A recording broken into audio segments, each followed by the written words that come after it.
দোস্ত, তোমরা যারা আজকে 365 দিনে কোনোদিন খোদার ফজরের নামাজ পড়লা না, তিনি যদি বলে ফেলে যে নাফরমান আর কোনোদিন তোরে আমি সেজদা দিতে দেব না, তোর কোন আব্বাই সেজদা দেওয়াইবে তোরে? এই নাফরমান, গত 1 বছরে যে কোনোদিন 5 ওয়াক্ত নামাজ পড়ো নাই, আল্লাহ যদি বলে যা আর কোনোদিন তোকে সেজদা দিতে দেব না, যা। নূহ নবীরে বলছে যে আপনাকে না বললাম আপনি নবী, আপনি ভুল করছেন কেন? আপনারা না বলছি, এই নবী তোমাকে না বলছি আমি আর কাউকে ঈমান দেব না, আবার বলছো কেন? কোরআনুল কারীমের মধ্যে আছে বাপ, নূহ নবীর মতো নবী 950 বছর যে আল্লাহর দিকে ডাকছে মানুষকে, সেই নবী এবার আবার হাত তুলে বলছে আল্লাহ আমার ভুল হয়ে গেছে, আমি বিষয়টা বুঝি নাই, আমি সন্তানের অস্থিরতায়, আল্লাহ আমি আপনার ফয়সালার কথা আমার মনে নাই, আমার সন্তান জাহান্নামী হবে, এটা আমারে পাগল বানায় ফেলছে, এটা আমারে অস্থির বানায় ফেলছে, আমারে ভুলায় দিছে আপনার কথা, আপনি আমারে মাফ করে দেন। ওয়া ইল্লা তাগফিরলি ওয়া তারহামনি আকুন মিনাল খাসিরিন।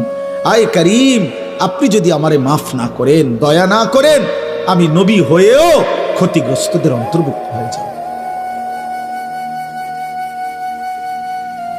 চলো আব্বা, আমি শুধু একজন বক্তা, ওয়াজ করতে আসছি,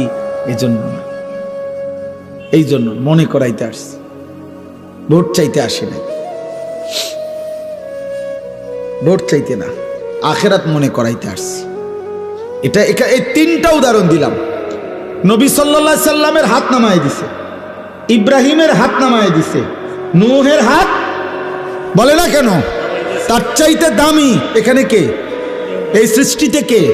আগামীতে আসবে কে? এবার আন্দাজ করেন, আল্লাহ আমারে আপনারে যারে যে আমাদেরকে যাদেরকে ঈমান দিছে, আমরা কালেমা পড়তে পারি, আমরা শুনছি, আমরা মুসলমান, আমাগো আব্বা মা মুসলমান, এই নিয়ামতের কি পরিমাণ কদর করা উচিত, কদর করা উচিত। এই জন্য বললাম রে ভাই, হেদায়েত কার হাতে? ফয়সালা কার হাতে? সর্বশ্রেষ্ঠ রাসূলের হাতেও না, তো বক্তার হাতে তো বেলে নাই, বক্তার তো সেই হিসাবে কি নাই, বেলে তো নাই। আচ্ছা, এর উল্টা আরো 3টা উদাহরণ দেই, দেখেন আরো সহজ, এটাও লম্বা না, 3টা আবার বিকল্প উদাহরণ দেখেন, আপনি আরো মজা পাইবেন। এই 3টা উদাহরণ আপনি দেখেন। বাপ ফুত 2 জন, ফুতের বয়স মাত্র 12 বছর। বাপে ফুতেরে বলল, আমি স্বপ্নে দেখছি আব্বা তোমার আমি আল্লাহর জন্য জবাই করতেছি। আমার 12 বছরের ছেলে কয় আব্বা আমি রাজি। এত অল্প বয়সে রবের জন্য জীবন দিতে হবে, এই বুঝেই ফোলা বুঝলো কেমন?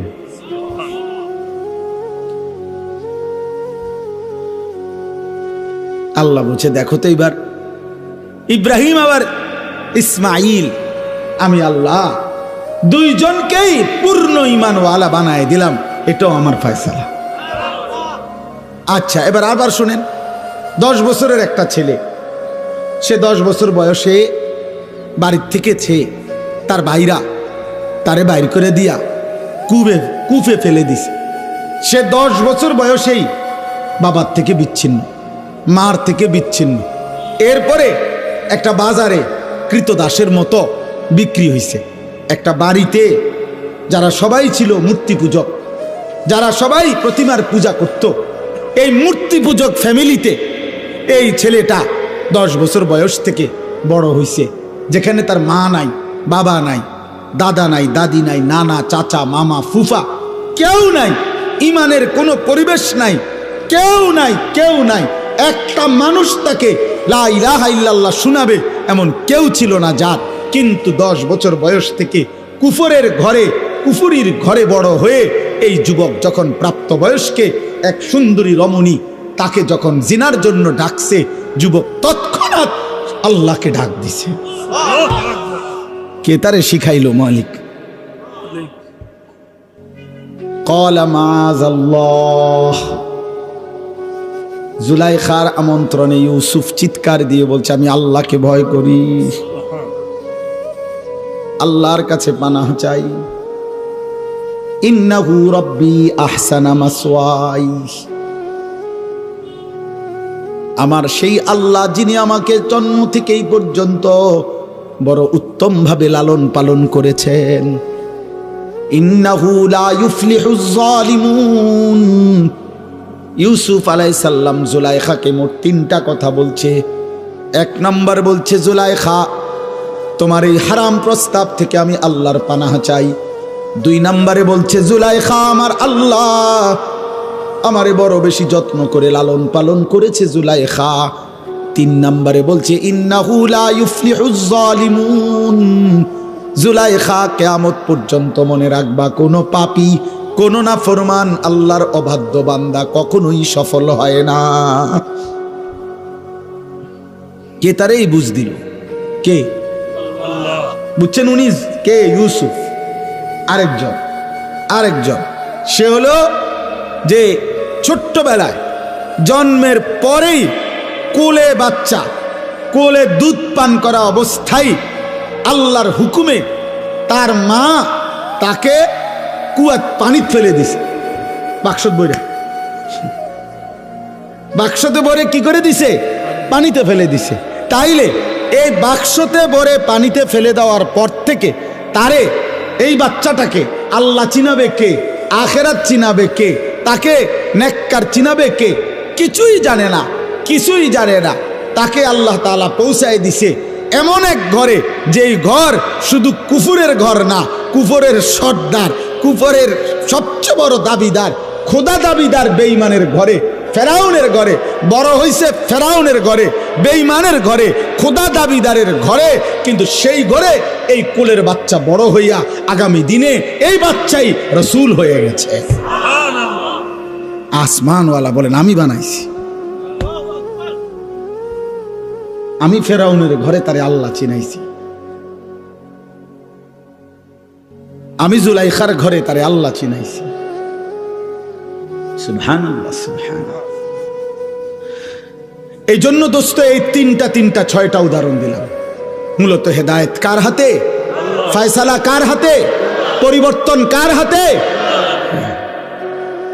কিশোর ভাই, যুবক ভাই, বয়স্ক ভাই, পর্দার আড়ালের মা বোন, প্রত্যেকে আপনাদের সবার কাছে আমার অনুরোধ, আমি আর লম্বা করতে চাই না।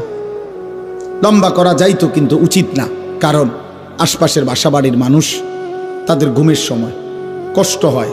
যত কিছুই আপনারা বলেন, আপনাদের ভাল লাগলেও কিন্তু ঘরওয়ালাদের কষ্ট হয় ভাই। মাইকের আওয়াজ কষ্ট পায় মানুষ, অনেকের ঘুমের কষ্ট হয়, ক্লান্ত মানুষ, মহিলা, অসুস্থ, বাচ্চা। এই জন্য খুব রাত করা আসলে ইনসাফ না, খুব রাত গভীর করা উচিত না। এই জন্য আমি আপনাদের কাছে, এই যুবক ভাই, তোমাদের সবার কাছে অনুরোধ করছি, ভাইয়া জীবনটা সুন্দর করো। আল্লাহ নিজের হাতে ঈমান দিছে। আব্বা, তোমারে মা বাপ মুসলমান দিছে, যারে আল্লাহ ঈমান দেয় নাই সে আল্লাহ চিনে নাই, তার দুর্ভাগ্য কিয়ামতের দিন দেয়। আরে দুনিয়ায় যারে আল্লাহ একটা বাচ্চা দেয় নাই, ওই মা বুঝে দুনিয়া কত কষ্টের, ওই বাবা বুঝে দুনিয়া কত কষ্টের। অতএব আমি অনুরোধ করলাম, এই রাত গভীরে এবার আমি আয়াতগুলোর তর্জমা বলি, শেষ তাইলে আমার কথা।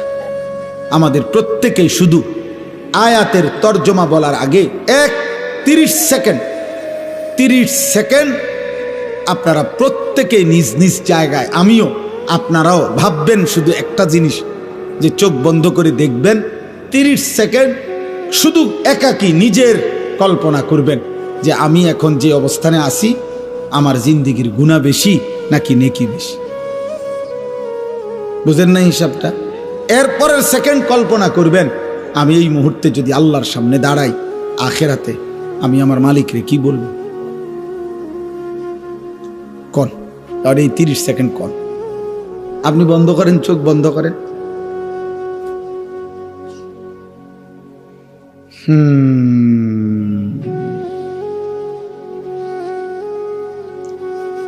বলেন কি মনে হয় বাপ, গুনাহ বেশি না নেকি বেশি?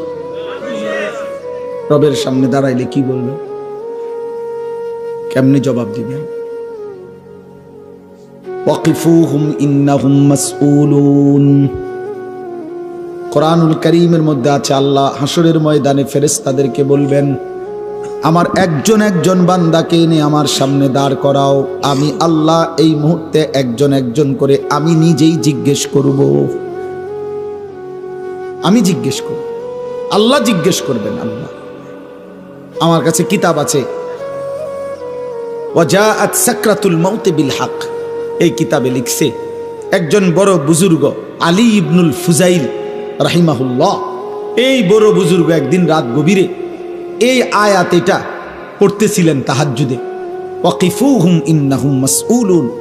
আল্লাহ বলবেন একজন একজন করে আমার সামনে দাঁড় করাও, আমি আল্লাহ আমি নিজে জিজ্ঞেস করব আমার বান্দাকে, বান্দা আমার 60 বছর আমারে ফিরিয়ে দাও, আমার নিঃশ্বাসের হিসাব দাও, আমার খাবারের লোকমার হিসাব দাও, আমার আলো অন্ধকারের প্রতি সেকেন্ডের হিসাব দাও।